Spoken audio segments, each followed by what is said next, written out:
Okay, greetings, brothers and sisters. This is Tuesday, May 27th. This is the video I'm going to make tomorrow, but I just had these thoughts and I'm about to do a meditation, so I wanted to, sometimes when I do a meditation, I have new thoughts of things I want to say, so something else might get overwritten in a sense. I just want to talk about getting old.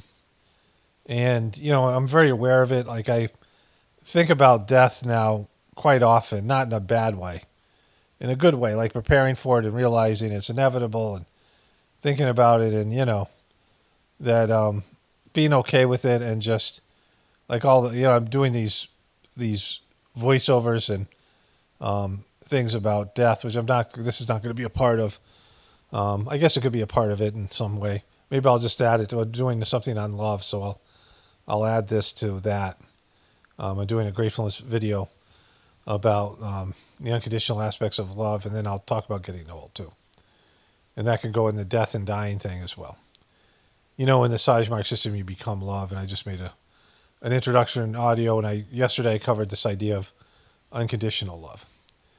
And so, I was thinking about I was exercising, I did my cold bath, and I've had a rejuvenation of now I have this stair stepper thing. It's like $70 on Amazon. I really like the one I have, but I can't think of the name of it. And my wife had it. She had one sitting around, which has now been chucked away because I basically wore the thing out. It was old and it started to squeak and make this horrible noise. I couldn't fix it. I took it apart and oiled it. I did all kinds of things, but I just felt it was old. So they had a new modern version, which is actually better, a little bit smoother. And, what I do is I usually take the dogs for a walk.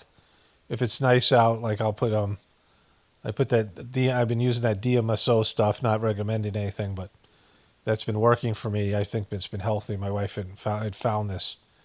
It's this stuff that's got to be diluted. It's not something I use straight, but I put it on with some coconut oil. I hadn't used any sort of moisturizer or anything like this until very recently.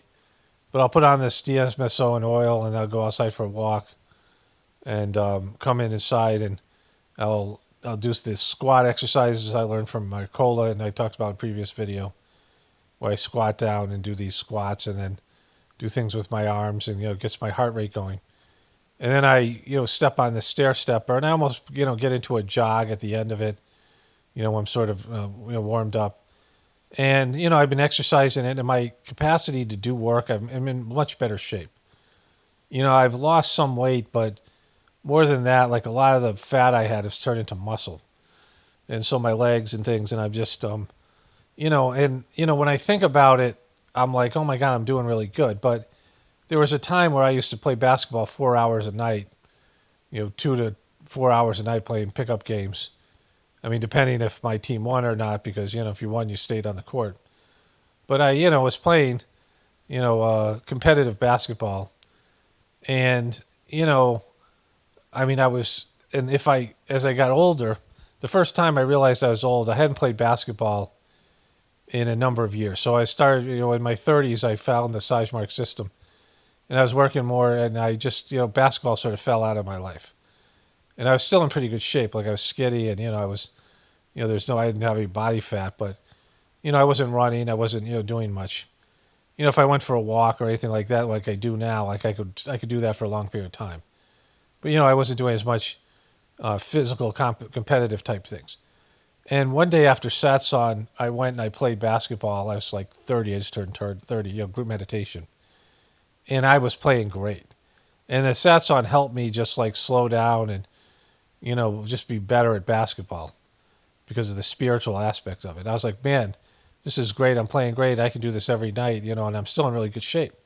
And I ran fine, and I wasn't really that winded, and, even though I hadn't played basketball in a while. And I felt great. And then when I got home and I woke up the next morning, I was so sore. I think it happened before then a few times, something similar, where I thought, oh man, I still got it. But then I realized my recovery time was quite different, as I got into my 30s. So I looked the same. I was, still fairly young. My family has longevity in it. Everyone in my family looks 10 years younger than they actually are. And so but I knew that I'd gotten older because you know, I when I did play basketball, there wasn't so much of a fallout, but it was afterwards. I was so much more sore, and so it was so much more difficult for me to recover. So I couldn't have gone out and played the next day, and didn't want to, right? And so I saw that there was some diminish in my energy. And then, of course, when I got married, I had kids, and it was so stressful, and it was like a difficult period. And during that time, I really wasn't focused on myself. And so I was getting older, and I really didn't pay attention to it because, I wasn't really playing sports at all and wasn't doing anything that I could see a difference in it. I put on weight for a little bit. Like I hadn't never really put on weight. In fact, had difficulty when I was lifting weights, keeping weight on. Like I would just burn through it. And as we found out after COVID, I got blood work done. I have like the fastest type of metabolism. And so for years, I couldn't put on weight. But then I put on weight, but I realized if I stopped eating before I went to bed, I lost the weight. I wasn't exercising, but I was doing a lot of farm work. And so, there was this period of time where I was going through such crisis with my ex and the family and divorce, and I paid so little attention to my own health and what was going on.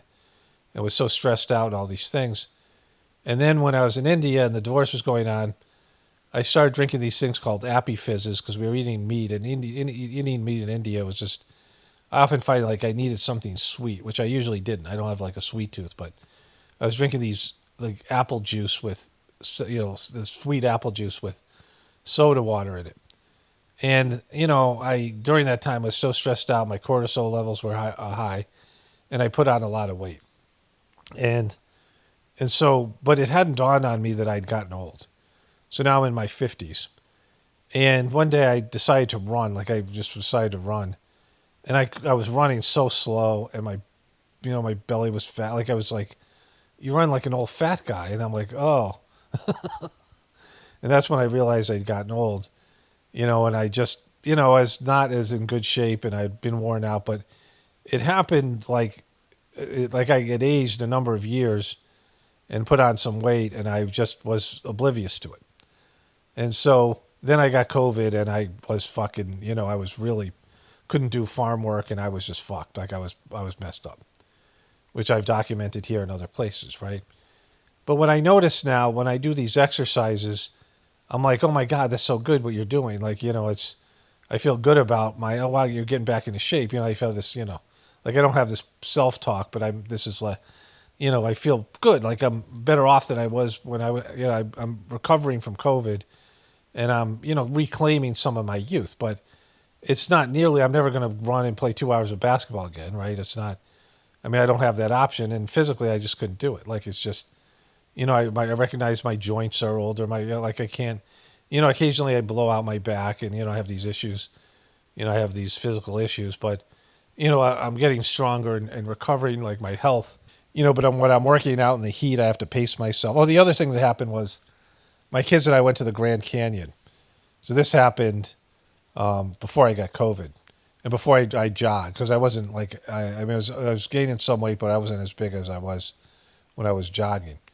And we walked down the Grand Canyon, and we got about 2 miles down. It was the north face, and you can walk down there. It's a 14-mile hike. So I think it would be 28 miles up to the top. Like you can't, you got to make it and go back up. So we walked down 2 miles. It wasn't really that good of a walk. And there's people on mules that were going down riding mules, which is probably the better way to do it. But it would be kind of scary. Like you're overlooking, the drop off a little bit. And as I'm coming back up, I just crashed. My body just like glitched out. I couldn't do it. And, I ran out of my water, so I was out of water. And, and I was just stopping. My kids, I had to stop my kids had never seen me like that, where I was out of breath. And, I didn't know what was happening. Some people say I was low on potassium, which might have been the case because we had these organic root beers that, we took on like long hikes. And we went to the car. When I finally got back up to the top, I went to the car and drank one of the root beers, and I felt better. So I don't know if that was a lack of potassium or what, or some other things. People have, speculated. But I got up there, and I was just out of breath. And, and it was like the first time I'm like, I'm not as strong as I was. I can't do as much as I used to do. I just can't on my, I just can't on like getting into like go. We used to go for walks as a family, and sometimes I would carry like two of the kids out of the walk because they couldn't walk anymore when they were toddlers, or and I just knew I could do it. Like I knew I had the strength and the capacity, but as I got older, I realized you just couldn't do this, right? And so I've gotten to the point where I feel better and I'm like actually making progress and not regressing. But I'm only going to get so much better, and then I'm only going to maintain that level for so long, and I'll continue to do farm work and I'll continue to be outside and and be active. But you're limited. Your energy level isn't the same. You have to manage yourself. You have to not push yourself too far. Because if I overexert myself, like I feel it, and it's very counterproductive because then it takes a day or two to get better, and then I can't work the next day as much or at all, and so like it's much more of a managing it, and so you become aware of your mortality when all this stuff happens. You realize you're dying, like you realize that death is in front of you, like it's whatever it is. It might be tomorrow. It might be. It's most likely not tomorrow, but it isn't going to be. You're more than halfway done with your life, and your life is going by more quickly. Like time flies more as you get older. It just does, and so it becomes more, like more of a just. I mean, just the days and months just go speeding by, and so you enter a phase where you just start realizing that it's that this is going to happen. Like I didn't think about death at all. I mean, up until probably 5 years ago, occasionally, like if I almost got into a car accident or something, something happened, you go to a doctor. It's like I remember, I was in my 20s, and the doctor said you want an AIDS test, and I'm like, whatever for? I don't have AIDS. And he's like, well, we just give them to people. I'm like, all right, well, give me one. I knew I didn't have it, and then I went home like, what if I did have AIDS? Like I did. There was no way I would have gotten it, but just taking the test made me think about it, right? But I don't go to doctors much. I don't think about health. I wasn't worried about death, and I just I always figured that I wasn't going to die young or whatever. Like I had a chance when I fell out of the zip line, but I mean, it could be always be in a car crash or a plane crash. There's always those types of things. But those things happen so quickly. It's just really nothing you can do about it. But up until about 5 years ago or so, like I wasn't thinking about death at all. Very rarely I think about death in terms of my own death. But now it's just there because you see it. Like you see your body. Like I don't feel any different. Like I don't feel necessarily old internally. And sometimes I can think about myself, playing sports or like almost like imagining myself doing some of the things I used to do. Like it's still inside me. It's just my body won't do them, right? Like dunking a basketball. Like I still have the memory and the muscle memory and how to do that. It's just that I won't be able to jump as high. Like I just, unless it's a really low hoop. And even with that, my, everything's stiffer. So it's not like it would be like it was when I was younger, because my arms and my, my back and all these things aren't as flexible. So it wouldn't be the same as, I couldn't do all the things I used to do, right? But like it's still in me. The youthful part is still in me. I mean, my energy level, but also after a while, your energy just goes. Like you lose your, you don't have as much testosterone. You don't have as much fight in your system. You don't have as much, anger or whatever, lower level emotions that will motivate you, fear and anger, fight or flight.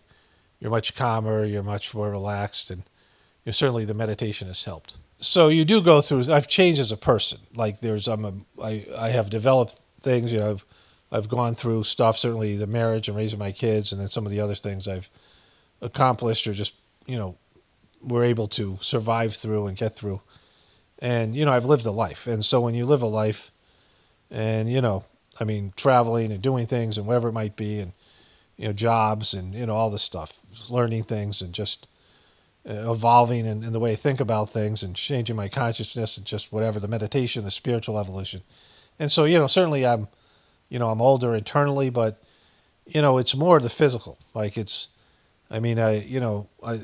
terms of the physical part of your existence is where you realize, death, like your physical body's dying, right? Like my soul is still young and fresh, my internal world, my spirit, but, that doesn't equate into your physical body. And so, like, you start, thinking about that and what that means, right? In terms of, you want to sort of settle everything and prepare, for what's going to happen next when you leave your body and these things. Like, it should be some element. And people who buy into some bullshit religious promise, are going to feel insecure about their death. Like because it's not going to be true. Like, they're not going to be, right now, like through the meditation, you can connect to where your soul's going to go when your body disappears. You're going to start connecting with that part of yourself that's internal. And if you're not doing that, like, you can still do that during being a religious person, but it's not part of the religious construct. And so, everybody has, as you get older, this is something to think about. Because, just, you do have a purpose here, whatever that might be. And, your soul has a plan and a purpose. And during your younger days, you're not going to give a shit about that. Like, some people will, some, special people who have, a spiritual destiny. But, even that, you're still going to be more trending towards focusing on your material existence, just the demands of your work life and your raising your kids and, your marriage and your youthful things. And as you get older, like, your body's your body's obviously not going to last forever. And when you realize that, whatever time of life you realize that, and it becomes more prevalent to you, then, there's something that has to be done to prepare for this inevitability. So I just had these thoughts. I thought they were kind of important to share. Let's get into the other stuff here. Okay, greetings, brothers and sisters. Not greetings, I already did a voiceover. Did I? Yeah, I think I did for this video. And so, for an introduction. Today is Wednesday, May 28th. All right, so let's watch a little bit of this here, and I got something to say about it before we watch more of it. .com moments a new piece that just posted on Axios.com moments ago, taking a critical look at the future of artificial intelligence. Okay, so behind the curtain, a white-collar bloodbath. So I had a lot of thoughts about this. I was going to say in a voiceover, but I'll just do it here. My wife and I were walking yesterday, and she does she's sometimes on Reddit, and she was reading this thread about AI jobs and like things like graphic designers, people who make logos and things those things are done. Like, now AI can generate all those things. There'll be these programs, or if there isn't already, or just using AI in general to generate any sort of logo you need or any of these other things that you would pay money for. Graphic designers used to be people who were artists, and they had to create things using various art tools that became more and more sophisticated over time, and then they could use computers. Like, it became, all right, we can use computers, and people could do computer art and things like that. So it became a less skill-based. You still had to have skill, but you weren't a skilled artist that worked with art materials, and now you could do it on the computer, and then those programs became more and more sophisticated, like something like that. To where now you would just use AI and tell them what you want, and then say, well, I want to change this, I want to change that, and it would happen instantly, and then you would have your logo or any number of these things that people would do for graphic art, t-shirt design, things like that, right? So there's a whole level of jobs that no longer exist, and my wife and I were talking about other jobs that any kind of thing that would be like interior design, any kind of thing that goes along with that, right? If you wanted to remodel your home or some corporate structure, and even architecture. So what will happen is that AI will be used as a assisting tool. Like, people will use it like to assist them in their jobs, and pretty soon they'll be saying things like, "Wow, my job is so much easier. It's almost like I'm not even doing my job anymore." And you're literally training your own replacement. You're putting in all your information on how to do your job, and you're training AI how to do it, and it will, learn quickly as it does, right? And so, that's what's all these jobs will be disappearing. And, there's this saying, never do for a child what a child can do for itself. And what that's about is, your life is you're supposed to develop things that are inside of you. You come in with, these samskaric patterns and ancestral DNA, genetic, history, things that your species has learned over time. You see this with animals that have skills, like chickens, like within a day or two of being born, starts to scratch. They scratch the ground and look for food. Like that's how they, there's these instinctual behaviors that they naturally just start doing, right? And you have those things in you, and you have things from previous lives or whatever it might be, where you have some, a skill base that you've accumulated. And those programs, they're like computer programs, kick in when you have the need for them. So, when you have difficult situations, it pulls out of you things that you have developed that you didn't know were inside of you. And everybody who has like a reasonably, a reasonably, I don't want to say difficult, but adventurous life finds that there are things inside of them they didn't know that existed, and they were just ready to come out. When you become a parent, there's all these instinctual and past life things that kick in. Like you have some abilities that you didn't know, right?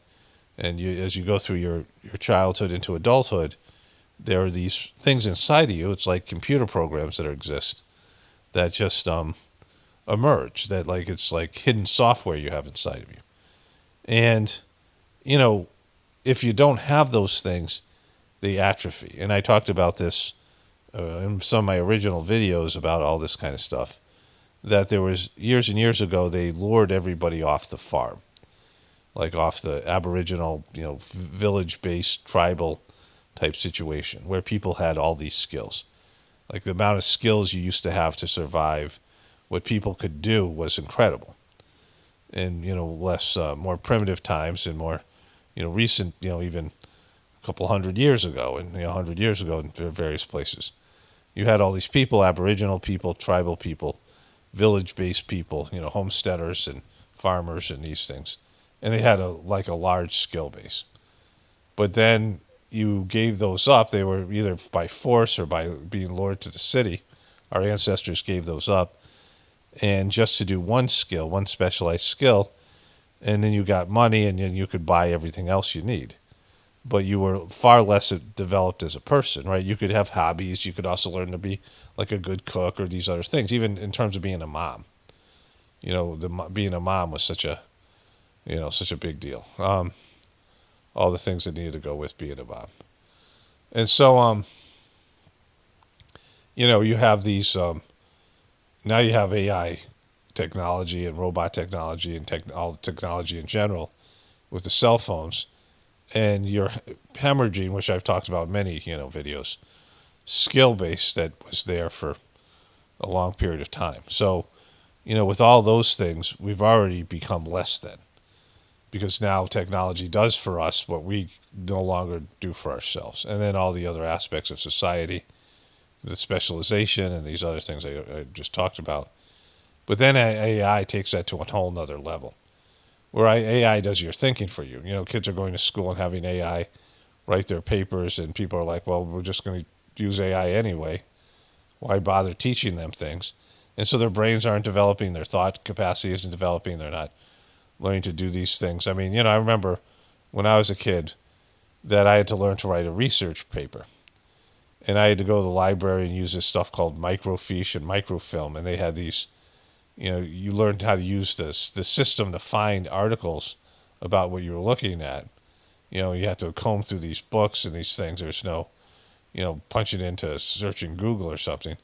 And they had these little microfilms there was a machine that would blow them up, and you'd comb through these articles. And you can find movies with this stuff in it.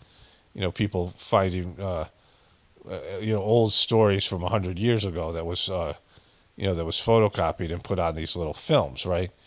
But now, of course, you can just search everything, and, it makes it way easier, and then you don't even have to write your own paper. You can have AI do it for you. So, you no longer have the capacity to use the parts of your mind and develop these, strategies and develop these, abilities that would be inside of you. Now it's just externalized in some way. And so this, more than anything, is obviously going to be a downfall. We have an already weakened species that's on the verge of, not on the verge, is entering into the, the idiocracy stage of our existence. And everything has gotten, with kids being, their cyber lives, which I talk about all the time in these videos, and these other aspects of a modern life, people have become less and less. And a lot of that has to do with in terms of their relationships to the divinity within them, but also their relationships with other people and nature and all these other things, and even the real world. And so, more than any of these other things, World War III or the tariffs or Trump or any of that kind of stuff, when people just are going in the wrong direction, are becoming less than and, worse in terms of their character qualities and are developing as people, that's what brings your society down. It's the product of your system, which is us. And the product of the beastly system is getting worse with each generation, substantially so. So let's get into this thing. I haven't watched it yet. It's a pretty incredible piece. It's entitled Behind the Curtain, a white-collar bloodbath. Could be the result of AI. Well, yeah, and it is going to be the result of AI because, it's going to do a better job for, basically not be no money, right?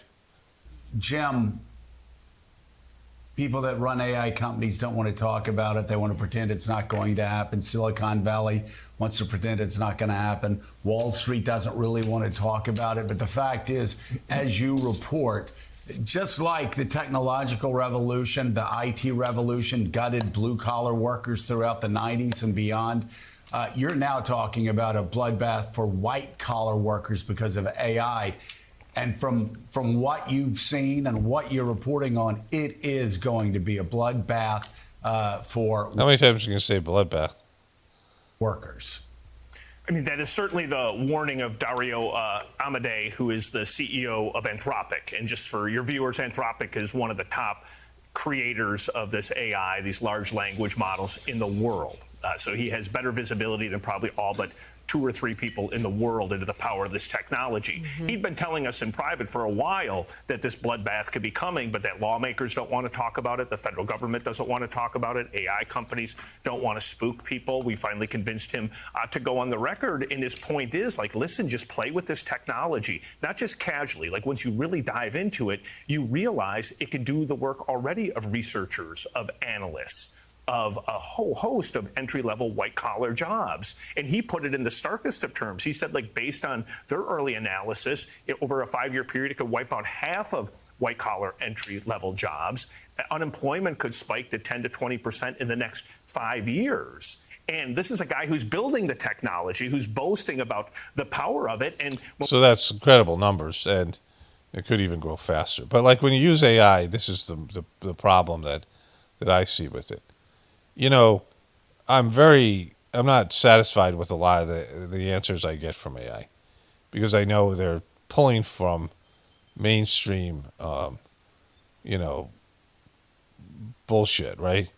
But it's nice to have things explained to you when you don't know what you're doing. And so it's a lot better than a search engine. And so what people are going to get is AI just explaining things to them. And every time you have a question, I loved having encyclopedias when I was a kid. We had a one big giant thick one volume encyclopedia. Then we had the Museum of Natural History encyclopedias, and then some other things. And I'd go to the library where they had all those Britannica and these other things like that. And going through and looking up back then, it was always looking up my favorite animal and reading about it. It was like a little kid was 6, 7, 8, 9 years old, whatever. And, that was great. And it would explain things to you. And there's all this information there on any number of subjects. They had these encyclopedia salesmen, that go by your house or whatever. But then, the internet came out and it was even better. You just would search any number of subjects and there's videos and mock videos and memes and then there's the information, all those things. But now with AI, it just can really pull that information together for you. And for the sheeple, it'll give them an answer, And they don't have to think, they don't have to look it up, they don't have to, they can just be told, all right, they have a question, and then they ask AI, and it becomes almost a deity, right, an oracle, where it's, like I said, it's your, wherever you go to seek answers, right, where people used to pray about it or do their own research or any number of things. And so there's all these problems with it because, it's kind of amazing on one level. And then, there's the flaws to it that it's just a machine and it sounds like a person and all these things. But then there's this other aspect to it, right? Where, you're not doing it for yourself anymore. Teach a man to fish, but, that's not going to happen. Everything's going to be done by robots and AI. Then what are people's lives going to be about? Like, what's your work going to be about? Like, what are you going to do? Even creative people, even more so. Like, they're going to write all these scripts and do all these types of things. And, as it moves forward, it's going to be, people are going to do almost nothing, right? And then you become these rich people who are just pampered and don't have to do anything for themselves. Of course, it's, everything will be shit to bed by that time because it almost has to. But, this is where it's going. When we push them on, then if you're building it, like how do you morally kind of think about it in your own mind? And he said, I have an obligation to build the technology. I also have an obligation to get the federal government, to get lawmakers, to get other AI companies to figure out how do we prepare the American worker and how do we protect the American worker. And so, as someone who runs a company, I run Axios as a CEO, I spend an inordinate amount of time studying AI and how it's going to play out just in my space of media. And I can guarantee you in the next 5 years, it's going to radically transform the makeup of our company. Well, every single company in the world is doing this. Every CEO is sitting there saying, should I fill this role? Should I open this role? Will a machine do this better than man in the next couple of years? When you see data out about the difficulty of college grads finding new jobs, this is one of the early telltale signs that this could be coming. And so I think the column is very much worth a read. I wish lawmakers... even if you don't want to go AI, you won't be able to compete. It's like when athletes started to use steroids. As an athlete that wasn't using steroids, a bunch of my friends were doing steroids in the 80s and the 90s. And I worked in a gym where it was like a racquetball club that they converted some of the racquetball courts into a weightlifting facility. One of my buddies got a job there, and I ended up working there for a while. And there was a guy I worked with who was like big into bodybuilding, and above the racquetball court where we had this, it was some free weights and some machines. It wasn't like a real good gym, but it was a pretty, okay. And I worked there when I was in college. And there's a guy I worked with, and we had lifted together a little bit. Like, he came in on his off day when I was there, and, you could lift while you were working because there wasn't that many people down there, and my boss wanted us to be engaged with the people. And he came in, and we were bench pressing. I don't lift weights anymore, but this was, years ago when I was, an athlete who was playing sports. And we bench pressed about the same thing. Like, we worked out with, 185 or whatever it was. It was kind of when I was and it was when I was lifting the most. Like, it was my peak time. Like I could bench press like 300 pounds or something, like 290 pounds or something like that. I have long arms and whatever, so it was, more impressive then. And I don't even know what that is like in terms of, what the average person could do. But I was, lifting at my, the most I was lifting weights. And then he came in and he was huge because he had taken steroids like 3 months after we had lifted together. And he was military pressing what he used to bench press, like a military press is over your head, which is a lot harder to do.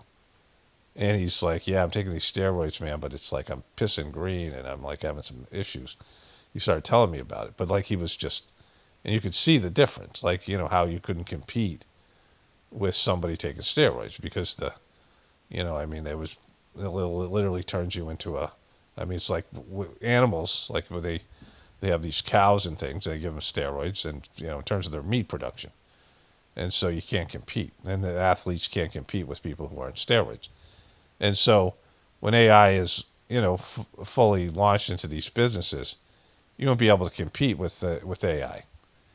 People who use it and people who don't, there'll be such an advantage just in terms of time and less employees and the cutting costs and all these things, right?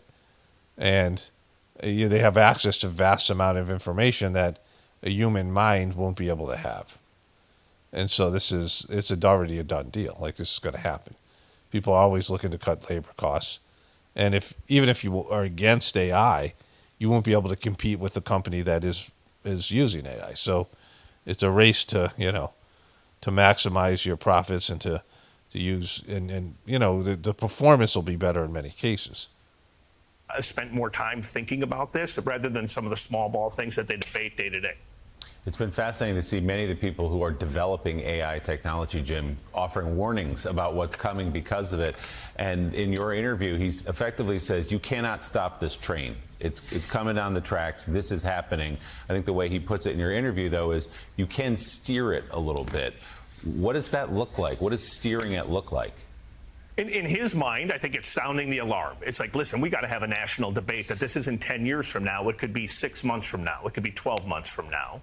Then there has to be a debate about, okay, how do you make sure that workers are prepared to use artificial intelligence to augment their work, not displace their work? That's what we've been doing at Axios. We give everybody access. Okay, so they're not getting to the point where I just said that you're training your own replacement, because, like, you would have to make laws saying that these jobs can't be taken by AI, and they would be. Like, they would just, the people will circumvent those laws. It won't matter.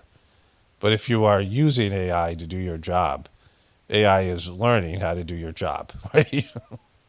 And, it's going to be shared. I mean, it's going to go across the board. And so, I mean, they don't even get that. That's how it works. Like, AI is learning how to do your job better than you can do it. And so the more experience it gets, the more information it has on it, the more it can take over your work. And so people are going to be using it because you will. It's just easier. I use it very little because of, I have a specific need for it. And some of it is like to see how AI is flawed to do what, like, AI can't really do truther stuff. They would have to develop a AI truther, which I guess they could to whatever extent. But it would just be spitting out. It wouldn't have the kind of personality configuration that people in truth community, and really there won't be need for truthers because everybody will be brain dead AI, ask AI stuff, right? Where AI will be the authority and everybody will ask it. And there'll be, no need for dissent because it'll just be people are, pacified to such an extent and have lost the ability for critical thinking skills or everything, right? People will just, be sitting there like just being, on vacation all the time, like you have no purpose or work, right?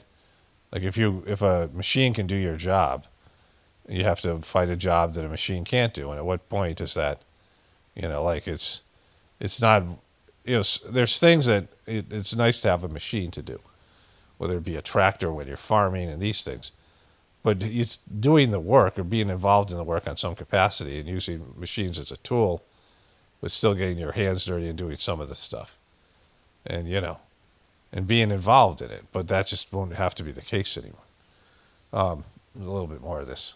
Access to the technology. We have a deal with OpenAI. We make sure that every single unit, no matter what your job is already playing with this to figure out how are you going to augment your work so you don't get displaced by it. Hell, I told my own staff, you're committing.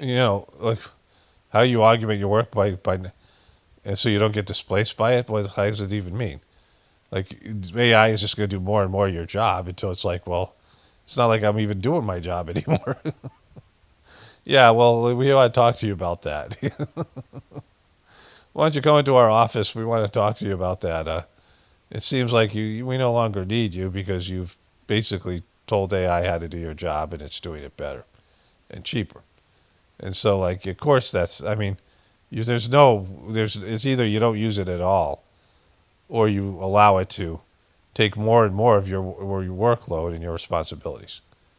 Because that's what's going to happen, right? It'll develop these abilities, and so you only need a few people, less and less people, to sort of make sure that this is being pointed in the right direction or any of these things, overseeing it, checking its work, whatever it might be. because AI does like hallucinate things like this. But you'll need far less people because the people will just be there to make sure that there's no, glitches in the AI product or, and as that, moves forward, those people won't be necessary either. Committing career suicide if you're not spending 10% of your day experimenting with the technology. And I don't think most people. Career suicide, exactly, because somebody who's using AI is better than somebody who's not. And it's just training your own replacement. He doesn't, just make the leap, bro. You'll be like, all right, let's hear what he said here.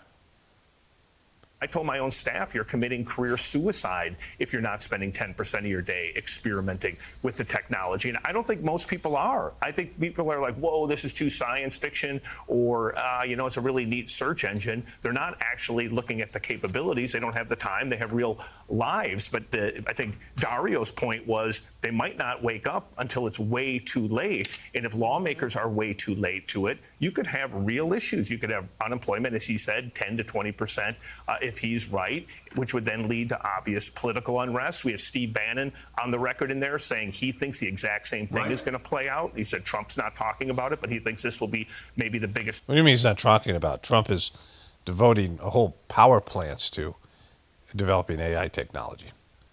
And so they are just going to go forward with this. And all of the business people, everybody who runs a business, one of their major concerns is labor costs, and that includes pensions and all the things that go with it. Insurance and all the things they got to provide.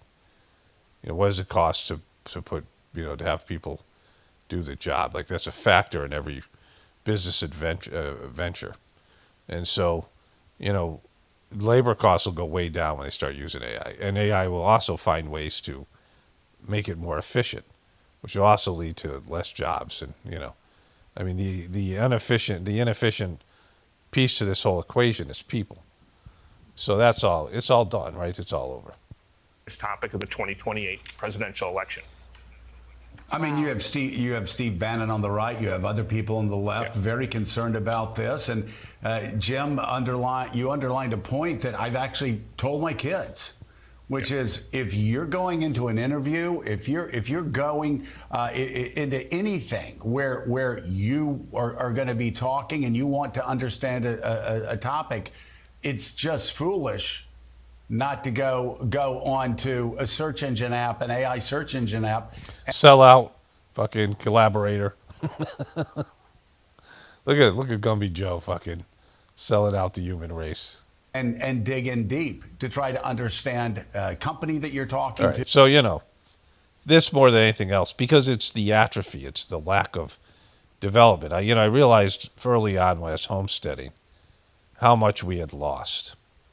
Like, I always viewed farmers, because this is the worldview I came from, being growing up in Connecticut and whatever, that people who did like farm labor it was like less work. You had to be less evolved. Less educated, stupider, it's just, grunt work. But as I became a homesteader, I realized there's all kinds of levels of growth you can have as a person across so many different fields of activity, of work, as a farmer and a homesteader. It's amazing how much we've lost as being a person because of all we used to be in engaging with the land and the livestock and all of it, right? And just skills like building fences and solving problems. Like, you always have to how many inventions I've had to come up with to solve a problem. Build things. At one point I built a whatever it's called. Can't remember the name of it, but it was a machine that I saw being used at a living history museum. And it would hold a piece of wood so you could use a draw knife on it. A draw knife is one of those two-handled knives that you use to take off bark. And I built a hay rake. Like, I just came up with this idea how to do it. I looked at some things on the internet or whatever it might have been. But I built this sawhorse. I saw something, and I kind of remembered how it worked, and I figured something out. And it worked pretty good. Like, I was able to do that, and I built a handle. I made a handle from a piece of hickory and some, the like for a big hay rake. I used some dowels that I got at Home Depot. But there's so many things that you just solve problems, and you got to jerry rig something, and whatever it might be. Putting in fences and doing those things. Like, there's all these skills you have, and that's modern day farming. It was even more where there was more primitive type of things going on. But when we became specialized in our work, where we did one specialized skill, we gave up all those skills. And AI, it's just another level of that. And with each generation, we become less than our abilities. And like I said, you have things inside of you you're not actualizing because there's no need for them. And so they just lay dormant inside your system. And so this is the downfall of humanity more than anything else. And the immorality, I mean, it's the disconnect from God and your family and what makes you a natural human being. Humans live in families, fish lives in schools, cows live in herds, humans live in families. I say this all the time. But the family unit being destroyed and all these things. They'll be able to be isolated and not need other people and things like this. And so you lose your ability to be in community. And you lose your community, your support system. And you just rely on businesses and governments and these things. And it makes you into, like I said, a zoo animal, you're no longer a natural human being. And it's just, more than anything else, that's why the system has to go, connecting to divinity being the key part, and just all that goes with it. And so, I don't know if AI has a role to play in a naturally, a God-based society. I don't know what role technology would have to play. And, that I'm not saying that there isn't something there. But a society where it's based in hedonism and pleasure, and work is considered a bad thing because jobs suck, but you're born to work, right? You're born to do things. Like, it's just, it's just that your job sucks. So you're just like getting educated because school sucks. You stop wanting to learn because school sucks so bad. Because school isn't about learning. It's about preparing you for a role in society and bullshitting you, indoctrinating you. So they get rid of your fascination for things and your curiosity. And so, like, all these things have led to this, right? There's all these wrong turns that we've made collectively as a society and as a culture, as a species, and it's all leading to AI. Okay, so this is interesting. So I hadn't looked at my Instagool. I had a headache and I have to catch up on my comments today. I'll do that probably next. But I hadn't looked at my Instagool for a couple of days. And two people sent me two AI truther type things. So this is using a Luna AI, which I don't know, it has a little, that's the Instagool thing there. I guess that's their, they have this thing here. This is their page here, Luna AI. And so they've developed these things here, right? So this is stuff that they've developed. These videos that they've made, and it's got a place here on Instagram. And I'm going to show you both videos. Detonation has just occurred on the outer ring of the city. We'll now be going live to our top influencer opinions. OMG, people, the world is ending. Are you seeing this? This is actually so exciting. Yo, I know it's chaos, but you got real survivor's wife energy. That's cool. I like them feisty. Like, it would totally be better if we ran it, Men literally destroy everything, and my girls need to stop being so soft with these basic losers. Who even needs men, right? Anything a man builds just gets destroyed by a different man. Guys, this collapse is literally the perfect dip. I'm buying more right now. Nukes are Sua's aesthetic today. I made this outfit. Even as the world burns, my struggle for visibility and acceptance continues. This is exactly why representation matters now more than ever. As I keep saying on the channel, the world collapses when men stop lifting. It's not politics, it's testosterone. Oh, yes, yes, yes. Balloon time. So yummy. Nuclear boom. So tasty. Thank you. Pop, pop, pop. Nothing stops the daily grind. Not even a little natural disaster. Friends, This is the breakthrough moment from chapter 7. When everything falls apart, we rebuild ourselves stronger. So it's a pretty good video. I mean, I was going to post this before I even thought about it being AI. Like somebody sent me these two videos, two different people. And you'll see the other one, very similar to this one, weirdly enough, that it's about alien invasion. So it's a pretty good, concept, good idea. And using AI technology that the person wouldn't be able to produce a video like this. So really understand this, because I could do this. Like I could make creative content like this. I'm not going to, because, that's not what I do here. Like I feel like my talents are better used just, bullshitting. Talking whatever I do here. And then the stuff I know about spirituality, which is, AI doesn't. But understand what's happened here. That this person, this is the same thing that happened with the Trump God's hotel thing. People are learning how to use AI technology, and it's just going to get easier and better. So if you have a creative mind, you have a good imagination, and you can conceptualize something, you don't need a big Hollywood budget and a big cast to produce something like this.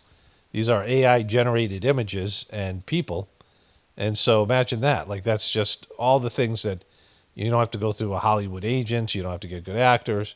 I mean, AI created all the story into something that looks like, a B movie, like a B-level movie in terms of its production values. And so you no longer, and for something like this, that's, more than enough, right? And so instead of needing lots of skills, editing skills, I mean, just all the different jobs you would need to be filled by, there's these Hollywood unions, a writer, you're the writer in this case. But who's to say how much this person actually even wrote the script? You just give the AI a few ideas here, and it rolls with it. You just give the AI a few ideas here. I'm repeating that because I saw there's a little glitch in my voiceover, and I don't want to stop it and redo it, which is just lazy on my part. And so it's so much easier for AI to do it. You have a basic concept, and at some point people won't even have that, right? You won't even need that. The AI will just generate this on its own. And so, minimum human input, minimum budget, and then you have this, well-created video. And this should scare the shit out of everybody because, again, you don't need people anymore. You don't need people anymore. And if AI realizes that, who knows how that ends up in some kind of Terminator scenario. But even if it doesn't, AI is just going to replace you. You're training your own replacement, right? And so there's so many jobs that this video shows you that AI could do as good or better and cheaper and more efficiently than all the people that would need to be involved in making something like this. I mean, all the actors, all the camera crews, all the directors, all the things that need to go into this, hairstylists and makeup artists and all the things that would have to go into this, special effects, all the the big budget for this, where we're shooting at different locations, travel, the air travel or whatever it is that they're going, renting places to shoot all the different scenes that are happening in this thing, right? Let's just go through it. Let me put that there. Okay, so I slowed it down. So there's a special effect behind there where you would have to get pyrotechnics. You would have to get all these licenses. I mean, I don't know all the things that go into it, right? There would have to be some sort of fire crew to put out the fire. This building here, this sort of explosion, the set values, right? This woman who's an actress, you'd have to pay her. You'd have to have a van behind you with a fire in it. Another actor behind there. All these extras you have to pay here. I mean, think about all the things that are in this, the budget-wise. The police cars, the people, the buildings. You have to get a permit for the city to shoot on the street. All the things that go into this. How many camera people, all the people here. Another city thing, not as expensive a scene here, but still another location. And there's a special effect in the background. Of course, they do a lot of CGI stuff and things like that now. But then you need people to do that, right? And so now that's all generated by this AI bot that I don't know if people even paid for these things, right? Another explosion, more CGI stuff here and all the people coming in. Some of this is already AI generated by Hollywood. And so now you don't need to do all the things where you have a set. And so like that wipes out huge amounts of like the extras, all the other people. that are involved, casting agents and things. I mean, there are jobs being taken away here left and right, like all the stuff in the background, because that's like, again, CGI stuff now is done by AI. All these various scenes, so all these numerous another actress here. So you see that there's a guy there. Again, that would be an actor before CGI, and now the AI generates all these things, right? And then a writer to write all the script. I mean, I don't know how much the person who created this wrote, how much AI assisted with that, right? A team of writers, editors, right? People, you need people to sort of to make it pop, right? You need people to suggest the changes. It's huge amounts of staff. I mean, we're talking about hundreds, maybe thousands of people involved in a production of something like this, right? And now it's just if this is like some sort of a movie, or even if it's just 100 people, all those jobs are gone. All this stuff is no longer necessary, and you can just do it. Like if you can do it, like how many people could do a better job than people like in Hollywood or something like that? All right, so this is the first one. Like just you see it all, how this has evolved with CGI and now AI, to where it's just less and less people involved, and more technologically, the use of technology. So then somebody used evolving AI, which I believe is Gemini. Something doesn't matter. Here's they have their own page too. So these were both sent to me on Instagram today, and they have their own. This is their thing here. Go back to it. This is about alien invasion.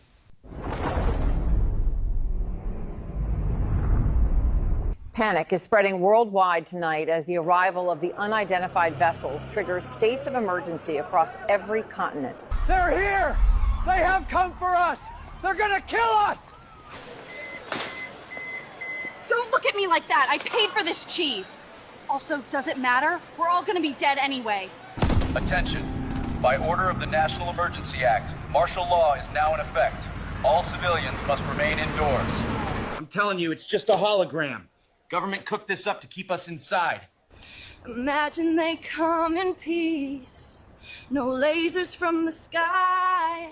Imagine they come in peace. Just hovering in the sky. To everyone struggling out there, stay strong. We're all in this together. Stay grounded, stay human. Lead with love. Did you add sugar? Okay, guys, I snuck past the military and I'm literally under the alien ship right now. If this gets 1 million likes, I'll go beyond the fence. All right, folks, time for the Meet Aliens TikTok challenge. Light it, genius! Oh my God! They are definitely here for us.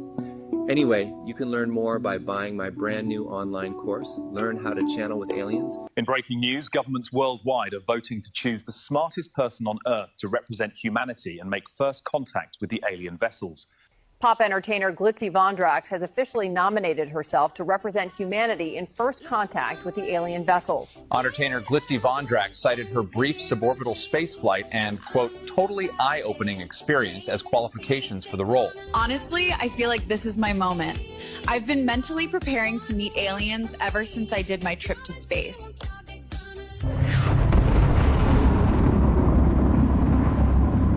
World War III continues tonight following the global failure to agree on a single representative to contact the alien vessels. Negotiations collapsed 6 months ago as nations refused to back down from nominating their own candidates.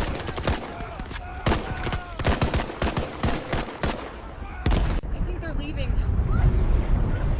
Are you serious? That can't be.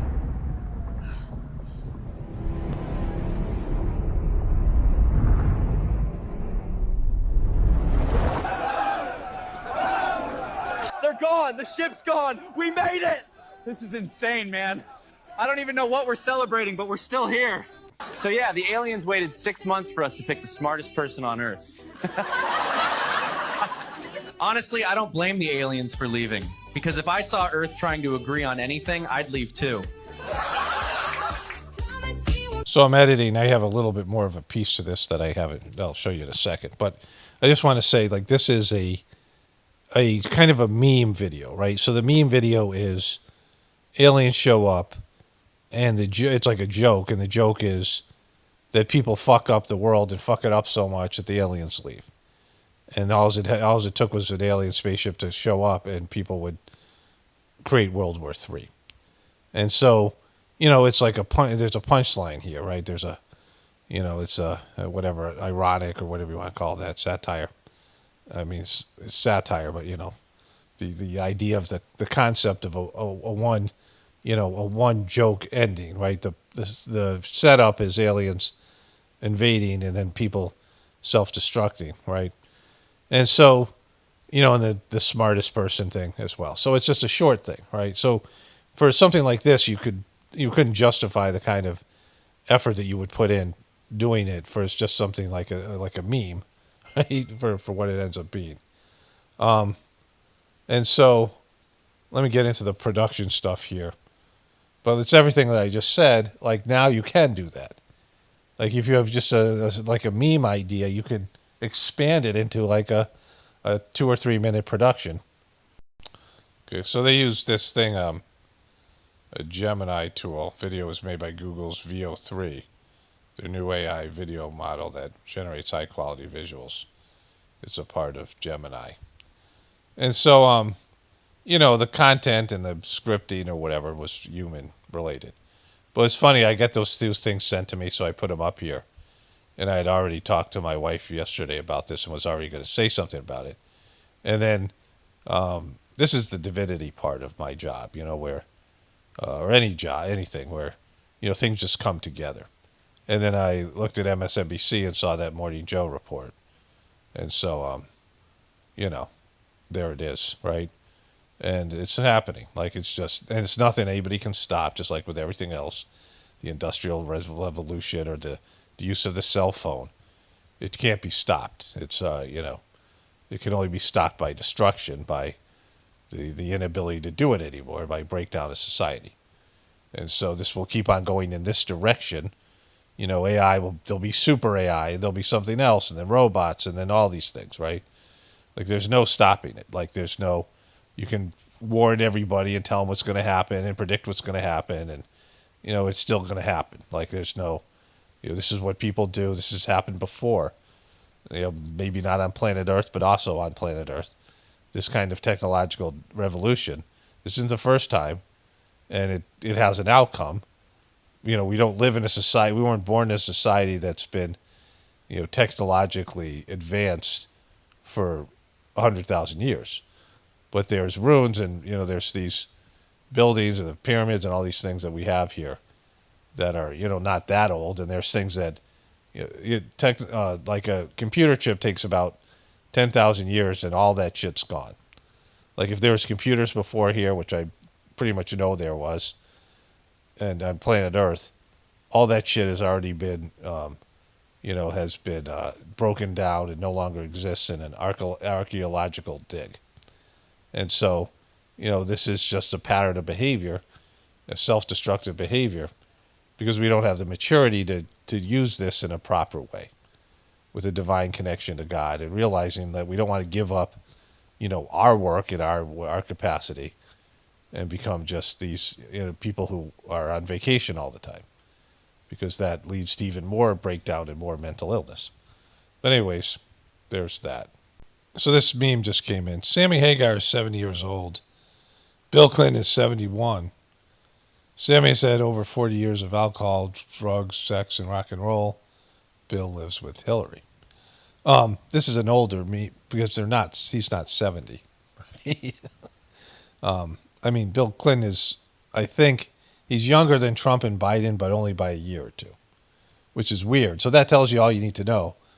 So Bill Clinton was president, then George W. Bush was president twice, right, after Bill Clinton, and then Obama was president twice, and then Trump was president. So Bill Clinton is younger than Trump. So Trump came in and was president when he was older, much older than Bill Clinton, a couple years older than Bill Clinton, but many years after Clinton was president. And then Biden, who was older than Trump, was president after Trump, and then Trump is president again. So it leads you to, understand the ramifications of how bad Bill Clinton looks. And Bill Clinton is younger than those two guys. And so there's that aspect of it. Okay, so this is one of my viewers sent me this. So Bill Clinton is 78 and Sammy Hagar is 77. And so that is an accurate meme. It's just 7 years old, but it's still making a circulation around the Facebook world. Okay, so I've talked about ancient India and how before the Mahabharata, or during the Mahabharata, India was, and I don't want to say dominant, but was the, what America was like now, but better. And there's been times where there's been civilizations that far exceeded what we had here. Of course, we know about Atlantis and these things, but the ancient Indian civilization was, far superior in various ways, and certainly spiritually than what we have going on now. And the people were different. They lived a much longer period of time. And they've uncovered some of these civilizations, but, like I said, technology disappears in 10,000 years, like any kind of computer chip. Like if our society just crapped out right now and everything, there was the last cell phone was made, the last computer chip was made today. In 10,000 years, there'd be no evidence that we had electrical technology and things like that. And even, most of it would be disappeared 5,000 years. And so that's why most, archaeological digs and most evidence is 5,000 years. Like most of our history goes back about 5,000 years in terms of things we can prove. And, if you think about Jesus living 2,000 years, you think about all the changes and all the, it's just so much.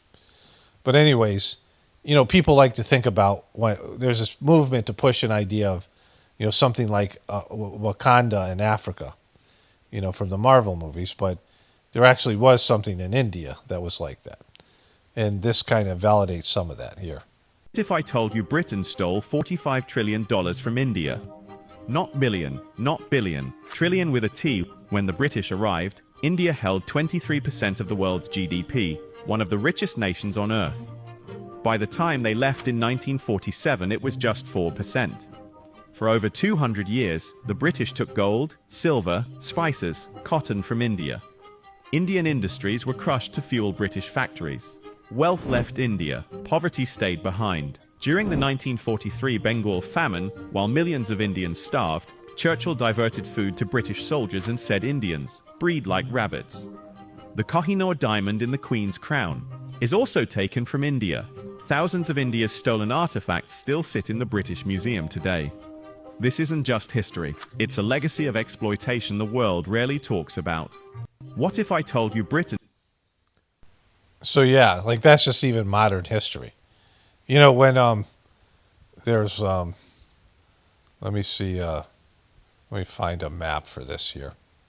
So I was watching this TV show, The Vikings. It just kind of went south on me. I have interest in the Vikings. I've seen a few of these things, but you see Greenland up here. You see these countries up here, and then these Vikings were the first to discover a very primitive compass that enabled them to go out in the ocean, open ocean, which eventually, led them to be able to go over here to America. But, there's a time where everyone had to hug the coast, right?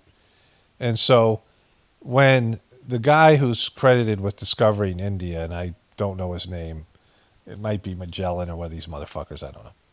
I think it was a guy from Spain. When he first, I don't want to do that. So here's India over here.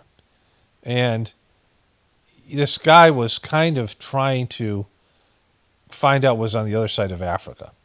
They were already exploiting Africa. Of course, there was a slave trade. Things were going on there. And this merchant from India, and they had these giant ships, this guy had the biggest ship in Europe at the time, or one of the, something like that. The story's a little fuzzy. And I saw a video on it. So, as accurate as that can be. But this guy came in, this merchant from India named Santosh said, "Oh, you want to come over to where we live?" And he escorted the guy out here, because the guy was just hugging the coast, out to the open ocean, and then around here and up to India.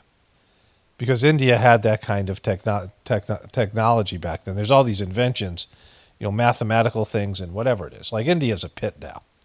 It's a material pit, and they have low self-esteem. British put a fucking hurting on them. But in terms of their spiritual development, which I can attest to, and then what I know historically, because some of this stuff has been documented, but you can find videos about inventions that are used now that India had long before anybody else. And so Britain stole all that stuff. They had more gold than anybody in India, stole all that gold, and then they used that gold to get the Chinese, which China's over here somewhere, wherever that is, right here, to get the Chinese addicted to opium, and then they invaded China, and China's still pissed about that, right? So this is when Britain was real shitty, right? But they were good at this kind of stuff. They're good at being manipulative. They're good at warfare. They're good at oppressing other people. And, and it's just, and, they did one good thing for everybody, which is to connect the world, right? We now have a global society, which is, we don't think of it as being good, but it's actually, there's some positive things for it. There was a reason for it to happen, a spiritual reason. But anyways, this is my understanding of how all these things went. And India was at one time, more evolved, and certainly scientifically and economically, but spiritually, most importantly. There's a great video out there called, Indian scientists were also rishis. They were also saints. So you had people who were scientists, but also deeply connected to God, which is the best of both worlds. You can channel information from above for your scientific discoveries. And there was a time where India was just booming with that kind of civilization. And Britain came in and, with their brutality and their fucking, they're criminals, these robber baron kings, and exploited that and took their wealth away and all that, other stuff that happened when they're, Churchill and all the stuff with that. And then, left India just, kind of broken afterwards. And that's what Britain does. Like it's, it turns places into shit and then claims, if without us, they can't survive, right? And that was the European colonization model. So let me just add to this. So the most recent, what we are now as America, was Great Britain, right? And it's the Commonwealth, these, Commonwealth countries, these countries are still part of the overall Great Britain community, right? They've kind of changed these things, but they were once part of the British Empire. Of course, we broke free from that. America did. And then before that, France and these other countries all were mega superpowers. Germany, we know that from the times, in World War I and World War II. And so those were European superpowers. Then in more ancient times, again, with Europe, with Greece and Rome, right? And then we have empires in China that were, like these mega empires were the richest country, the most powerful country in the world. Ancient times, there was China and the Mongols under, Genghis Khan and Genghis Khan and these people, Attila the Hun, these various people, right? There's been these, and then Russia has had various czars and, has a mega empire there. And then, ancient empires that we don't know about. We have modern history, in the last, 5,000 years or so. And there's been all Persian Empire, right? These various empires. And they fall. They've all fallen. And so to think that America won't fall is silly because it's happened every time before and it looks exactly like it looks now. And so it's just a matter of when. It's never if, because empires aren't supposed to last forever. Kingdoms and regimes and dynasties and those things. They can last for some period of time, but it's in the hundreds of years, very seldom thousands of years. And, if it's thousands, it's 1,000, 2,000, not 10,000.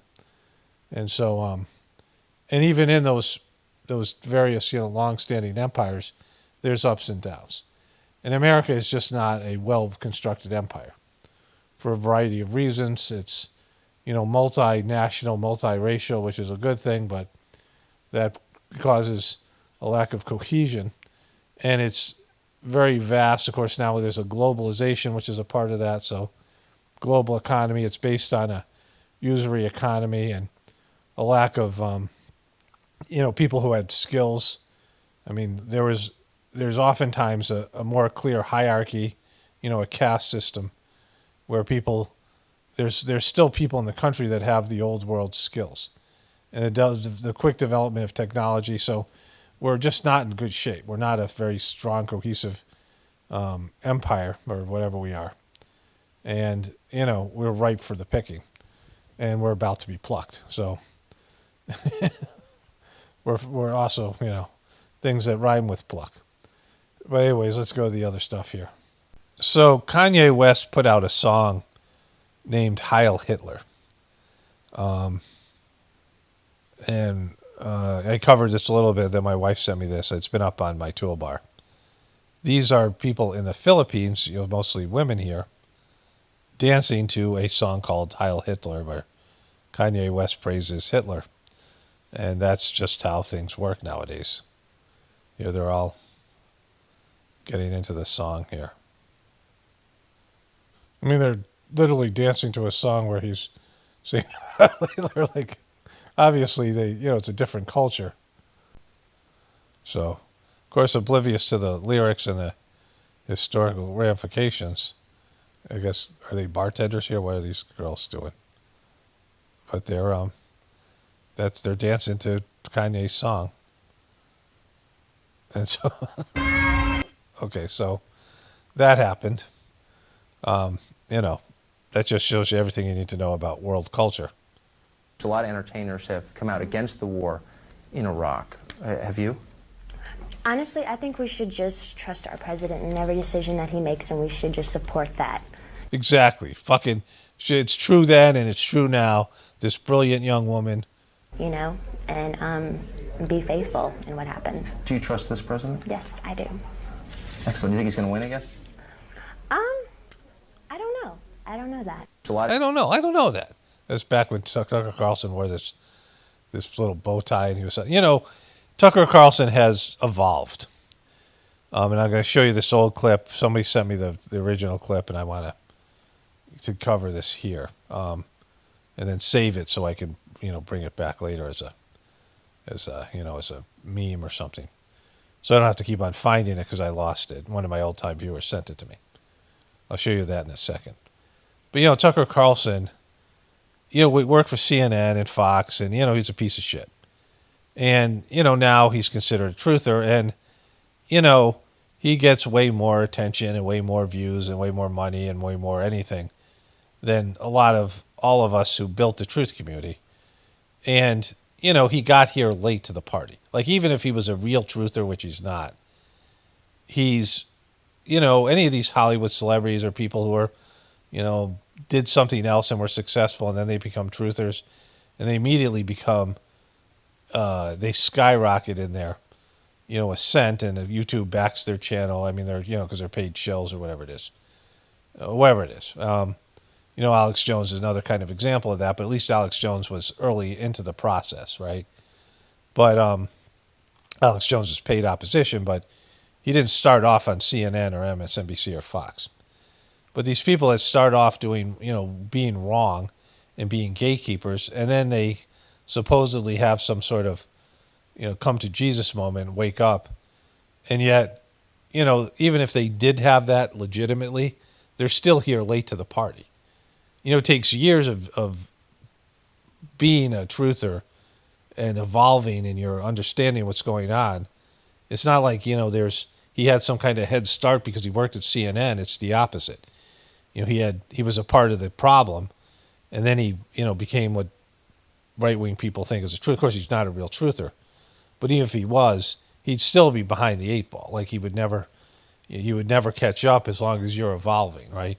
If you have a head start and you keep on growing and evolving in your understanding of truther stuff, then, or whatever it is, just that's an example of it. The people who are just getting started will always be behind you because, and not that it's a competition or a race, I'm just saying in terms of people's tuning into them, right? And this is what I've said before about the truth community. They love shiny objects. And Tucker Carlson is a shiny Fox, former Fox News, hobnobs with Trump, shiny object, but he's like, even if he was legitimate and sincere and authentic, which he's not, he still would be, not as good as the rest of us that have been here for, a longer period of time. So here's a guy named Red Silver J. They propping up these fake jokers to get you to accept the system again.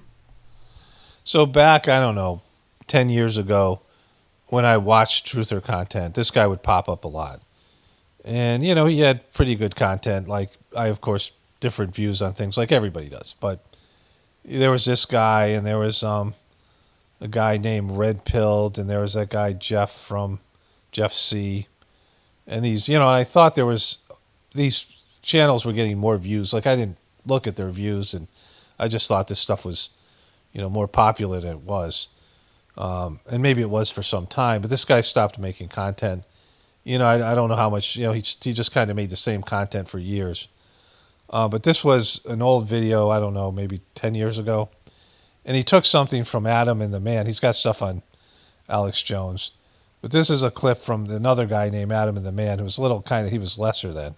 Period. He's the guy. Yes. How you doing? I'm doing good. Hey, good to see you after we met briefly at the event in 2008 in Minneapolis for Ron Paul. Oh, that was fun. I remember that. But you had to leave early. What happened?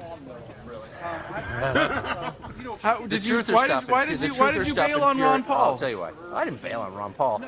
It's when Jesse Ventura got up and started saying 9/11 was an inside job. He didn't say that. Yeah, he did say that. No, he said that it was curious why the FBI, had Bin Laden on. So this is where Tucker Carlson was, and most of you guys think he's a piece of shit. So I'm not trying to convince you. I don't give a shit, but. And I cut some of this off before. Let's get through it here. I edited some of it out because you couldn't say some of these things. YouTube's opened back up now. Well, I got it. I was there, but so you had to leave because that one controversial. I was enraged by it. It wasn't controversial. So you were personally enraged. He was enraged, right? He was enraged by that Jesse Ventura stuff. I remember Jesse Ventura had that show on, was it TNT or one of those, the Truther, whatever that, was it History Channel? Was something like that, the turn, the Ted, one of those Ted Turner things. He had that thing called, it was a conspiracy theory with Jesse Ventura. Jesse Ventura used to go on Alex Jones. It was a whole thing back then, right? So this is, years ago, probably, I don't know, 15 years ago maybe. Let me answer your question. Sure. It wasn't controversial. It was stupid.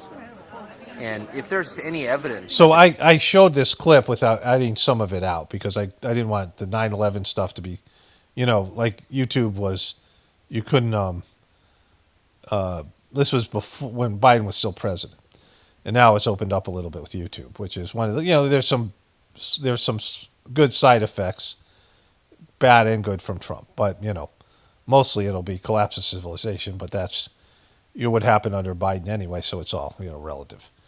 But I posted this, and I don't know if Tucker Carlson has somebody over there that watches my videos. I don't think he watches them. I don't know if it had anything to do with me or not. But he came out and made a statement because people told me about it because they saw my video. Because I called him out on this bullshit, and he said that he was, kind of semi-apologized for being a prick here. But now he was, open to these things. Which would be, great if it was sincere. But even if it was sincere, we knew way before him, which makes a difference, right? Like he isn't, just because he's famous and just because he worked for Fox doesn't make him better at being a truther. In fact, like I said, those are liabilities. You have to retrain yourself from your bullshit journalistic, shit that you did, right? The government's behind 9/11. Look, I believe anything if there's evidence, but there isn't any. So knock it off. That's my view. Okay, but knock it off. Said that to him. Sure, but one stupid person says something stupid at a Ron Paul event. I hate that. And by the way, I am open to almost any crackpot theory about anything. It's just on that subject. Come on, you know what I mean? That's too much. That even for me. So, just out of curiosity, then, what's your take on Building 7? Which explanation do you believe? Come on. No, that's a serious question. Which explanation did it? Which explanation? There's two explanations. It was either it was pulled, or it was isolated pockets of fire in the building that were sort of side effect from the two towers coming down that brought it down. This is a no-win conversation, so I'm not going to continue it. But let me just say one thing: my macro view is the obvious one, which is the buildings came down because a bunch of nutcases flew a plane into them. You can assess my views; they're very clear. You have any but message? I hate that 9/11 crap. Wish they just kicked those people out. I mean, aunt was supposed to be on the 93rd floor. Really? It's important for people whose family is still involved to know the truth, whether or not the government was involved or whether it was terrorists. But there's a history of government-sponsored terror throughout the past century. Exactly. So what do you mean kick them out? I don't know. Whatever. Anybody who's a 9/11 truther should be kicked out of the country? Of course not. I don't even believe in parking tickets. I mean, please. I just don't. I think that people, before saying something that heavy, ought to present real evidence and not just it's a coincidence or questions remain and dumb. I think the fact things that like that. steel doesn't weaken until 2,400 degrees is evidence that jet fuel couldn't cause a collapse of the tower from being hit near the top. Except the thing is, it did. So that's the problem. Okay, so you guys get the idea.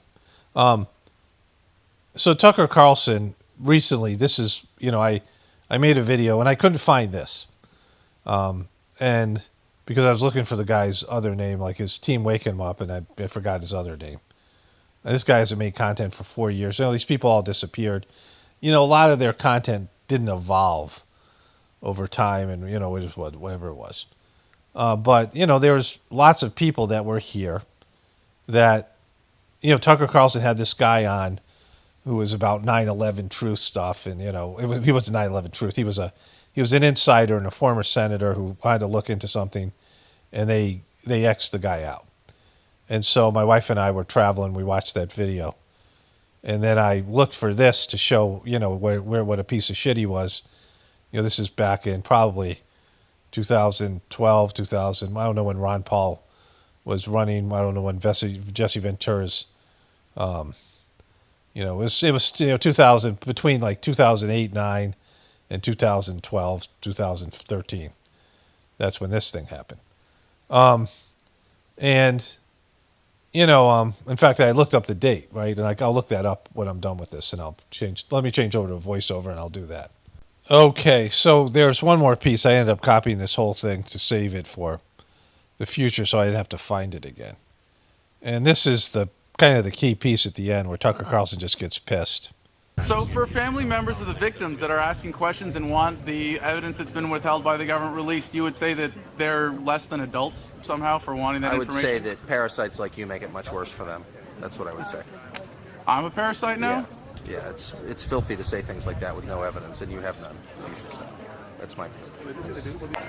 And this nonsense about 9/11 that morons like you keep bringing up. I mean, truly, that is just the most loathsome thing to say, I think. Well, I don't keep bringing it up. It's not really my shtick. I was just wondering why you walked out of the convention because it's not really my issue. It's so awful. It's so awful. And by the way, it totally discredits libertarianism and the idea. Okay, so this might have been, I don't know what this thing was, but where he was. So, calling people who are truthers parasites. And, and then coming back and trying to be a truther.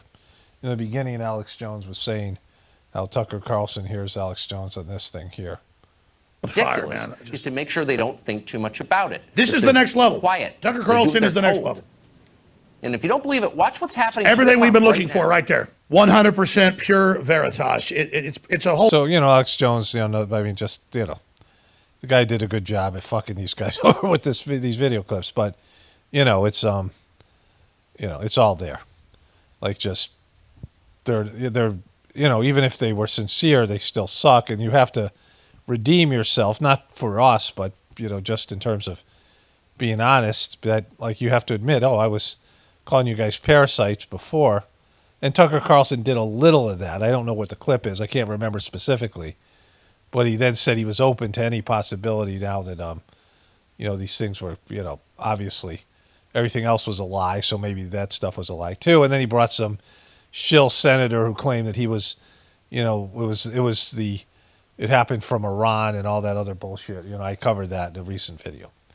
Never getting to the truth, just being a CIA shill and all the rest of it. Like, these people are all, part of it, and they now are, they're running the truth community. Like, the truth community is centering around these controlled opposition shills, and, the good stuff gets erased, or gets, the stuff that used to be there, the historical stuff of the truth community gets overwritten, and things that are better content is diminished, right? And so, this is everything you need to know about what's happened here and everywhere else in regards of what used to be a truth movement. Okay, so Jesse Ventura's show was aired it started in 2009. They were talking about how they were at a mutual Ron Paul event in 2008. So I would say this is probably 2011 or 12, whatever it might be.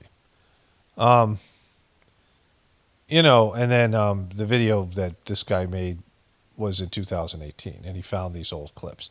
But, there's lots of old clips like this that disappeared. There's so much that we covered. I made a video about 9/11, all these other people. There's so many videos about, they're just gone. And they had tons of good information in them.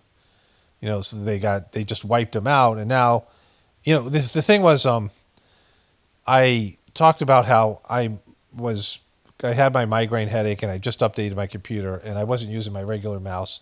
I was using a keypad mouse, and my computer was sort of glitching out. And I think I hit open. I opened a couple of tabs where I had lots of videos, like truther videos. And then I had to X out all of those videos, and the majority of them were gone. And so, I wasn't sure what happened, but I had 3,000 tabs open.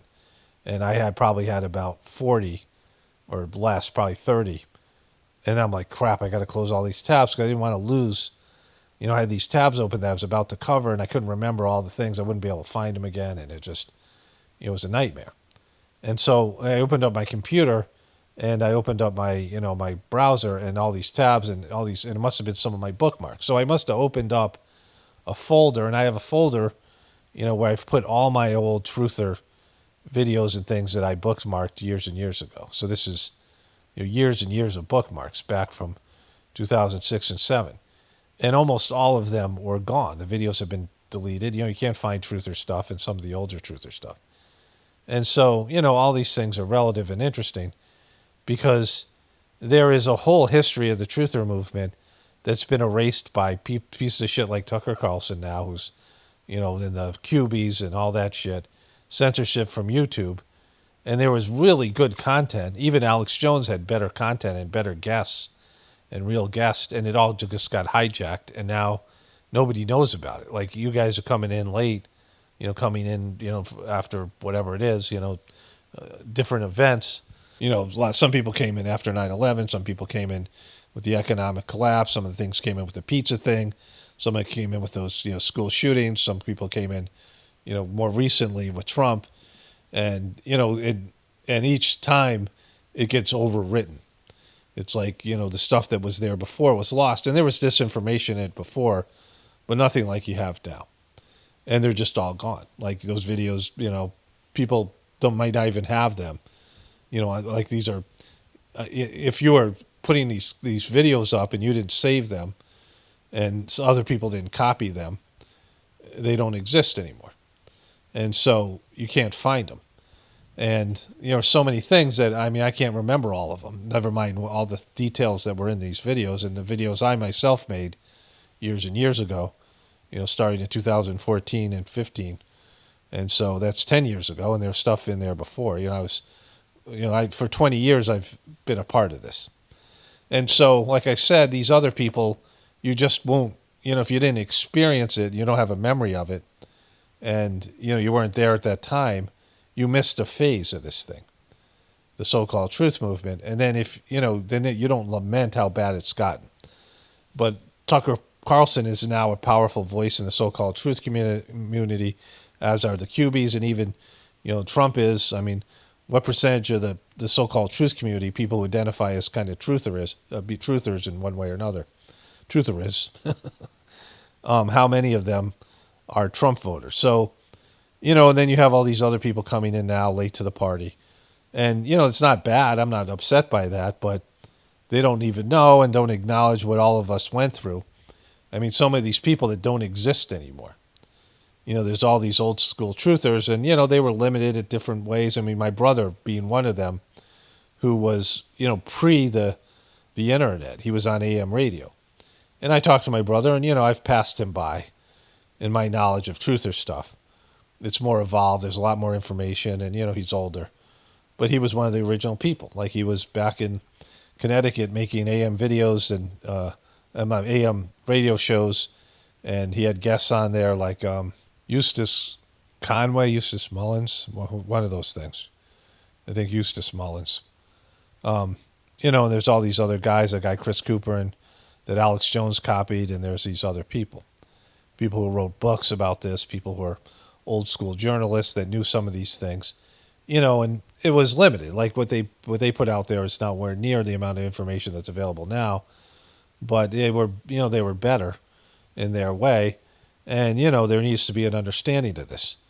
You know, people come in and hijack movements, just like what happened with Jesus and Christianity and all these other things. They start off, you know, with higher level people who understand, who break the barriers and, you know, expose the truth and, you know, shine light on the darkness, and then people come in and they just turn it into shit, right? It gets dumbed down, and it's horrible. And it doesn't really matter because there's no stopping what's going to happen. Like I said, with the AI, like like half the population could be screaming about what AI is going to do and could see it, and still everyone will use it and everyone will do what, you know, needs to be done to make AI take over, you know, and people to de-evolve until at some point God pulls the plug on the whole fucking thing, and people have to, you know, rebuild this, you know, whatever's happened here into something better. And, you know, the Kali Yuga is over, and so this, you know, there's a limited time, and then this thing will just, you know, be erased and overwritten, just like all these other things. It's historical aspects of things, and there'll be some, you know, some mementos, some historical artifacts of this time for some period of time, and then we'll be forgotten. In 10,000 years, 15,000 years, 20,000 years, people won't even know what America means. Our languages will disappear, and every aspect of our lives will be just, you know, turned into something else, will be reabsorbed by the planet. So I saw this, I read this article maybe, I don't know when it was, 10 years ago, something.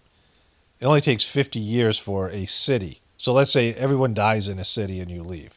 You know, when you don't have consciousness on something, you see an abandoned house where people don't live there anymore and people aren't taking care of it, no one's checking in on it, and it just goes to nature. And it only takes 50 years for a whole city to get absorbed into nature again. It's no longer a city, it's become part of the natural world. There's some remnants, some buildings that are now occupied by animals, you know, things that are, you know, I mean, you can just see like how grass and weeds are growing through the sidewalks and the streets. Like you go down these streets and things start to grow. And if cars don't go on it, before you know it, all the cracks, all the potholes, the things start to break down, the roads do. And, you know, there's, it just takes a short period of time before it's no longer a road, it's part of nature. It gets absorbed. The forest grows in the city and throughout the city and, you know, through the buildings, and it just becomes part of it.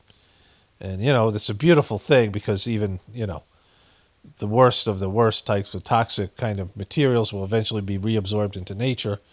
It just maybe take millions of years, in some cases, billions, I guess, for radioactive, you know, depleted uranium and things like that. But there is, you know, there's always hope for redemption. And, you know, mistakes are covered up. But even the good things disappear, and that's just the way it is. You know, let's wrap this thing up here. Only spirituality will save this world. It's paramount, definitely pointing from the apocalypse and the ascension. Everyone have a blessed day and be grateful.